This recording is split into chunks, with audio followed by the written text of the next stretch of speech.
nothing more exciting on a Monday than a little tax law. And I've got Travis Nix, who's a tax law expert, joining us. Travis, good morning. How are you? Good morning. Happy President's Day. Thanks so much for having me. Happy President's Day to you as well. I asked our first guest, the mayor of Winfield. We do a segment here, Travis, we call Mayor Monday, and I kind of put him on the spot and asked him who was his favorite president during his lifetime. Do you want to weigh in on it, or do you want to stay silent? Favorite president during your lifetime?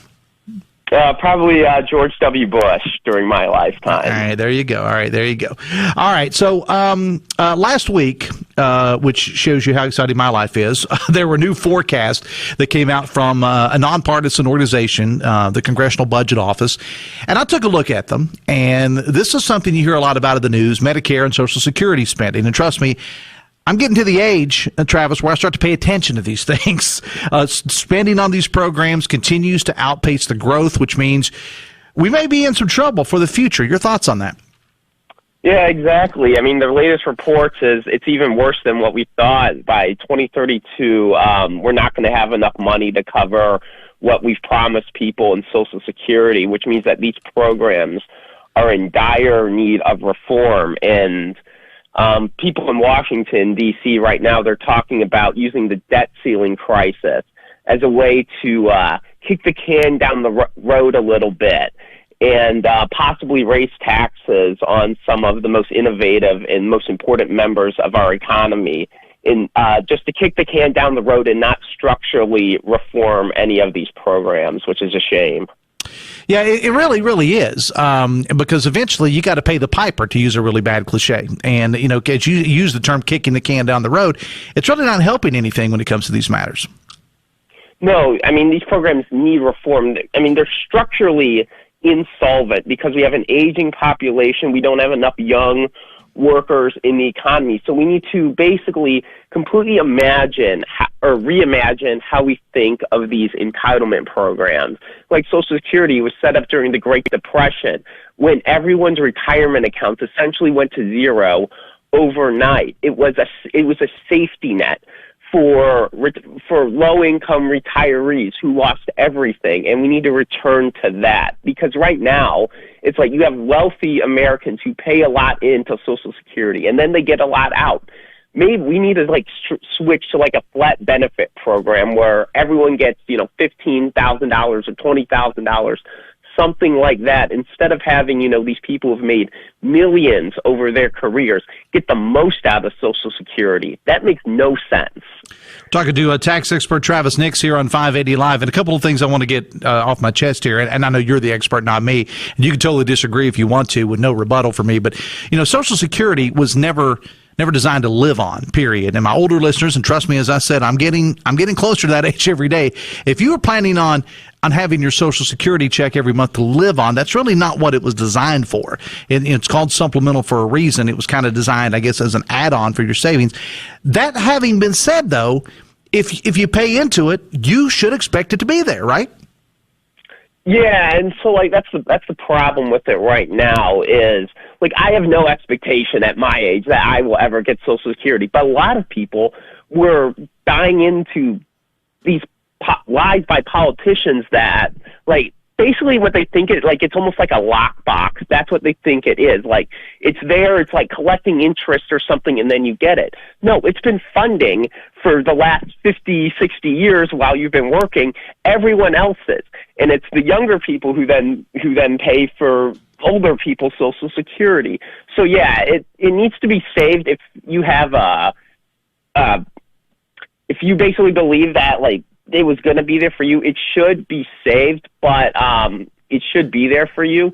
But it's for the younger workers, like people around my age, in your 20s and your 30s, maybe even your 40s, that Social Security should look different for us. I would agree with that, and I'm 52, will be 53 in a few months, and I mean, I'm hopeful if I ever decide to retire that it's going to be there, but that's maybe 20 years down the road for me. It may or may not be. So what can be done to fix it at this point? I mean, and you mentioned sort of a couple things, but there's so many problems with it. Are we just too far gone, or what can we do to fix it? It can be fixed. Taxes are not the way to fix it. A lot of politicians in Washington think if you just raise payroll taxes more, that'll fix it. No, you got to look at the structural problems with it. So I think in a couple things that can be done, we can raise the retirement age. That would help it out a little bit because it would delay when people start to receive Social Security benefits.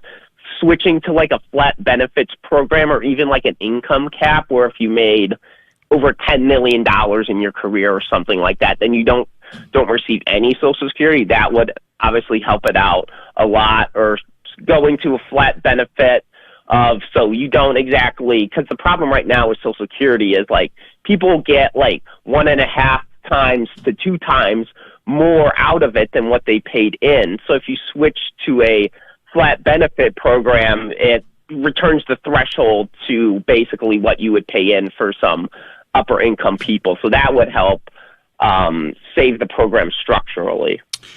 Do you think, Travis, that Congress and others at this point are doing enough, or for that matter, anything to seriously address the problem? Yeah, not really. I mean, so there was talk. That's pretty sad to say that, but go ahead.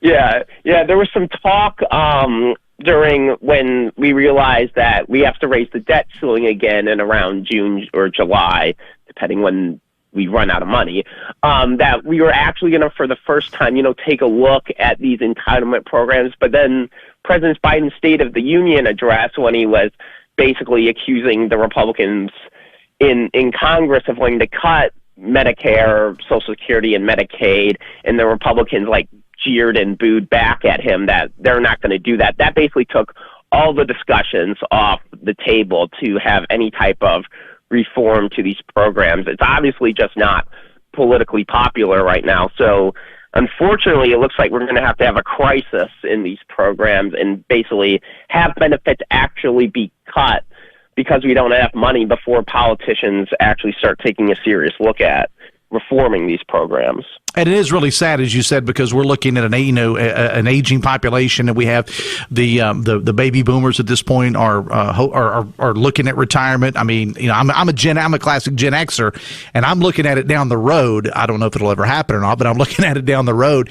But the people that are older than me, let's say 10, 15 years, as you said, they started working out with the promise, when they were in their teens and early 20s, that they're paying into something that's going to be there, and it's just not solvent at this point, as you said. Yeah, I mean, basically the data shows by 2032, both Medicare benefits and Social Security benefits are going to have to be cut. So I think as we progress to that timeline and get closer to 2030, 2031, where it finally becomes real to people that their benefits are going to be cut. Like they have to be cut. They're mandatory cuts because we don't have enough money in these programs, that maybe then we can start pushing for these necessary structural reforms. And a good, I'll get up on my political soapbox here, and I'll make this totally nonpartisan. A really good thing that you can do as citizens is elect people, whether they're Republican, Democrat, Independent, or whatever, that are actually going to fix the problem and not just give it lip service. Yeah, exactly. We need less talking points and more action. Exactly right. Where can people learn more about your work? Do you have a website or anything where people can learn more? Yeah, I publish a lot of my tax work on my Twitter page at TNix, NIX113.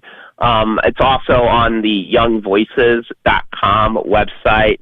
There's my profile page up there that people can find all my tax work. Well, Travis, it's, as I said, it's not the most exciting subject to talk about in the world, but it's the most real subject, especially if you're of that age or if you're planning on it being there. I do appreciate you taking time out of your schedule. Happy President's Day. We'll have you on again soon. Thanks a lot. Yeah, thank you so much for having me. I appreciate it. All right, 26 minutes away from 10, 580 Live.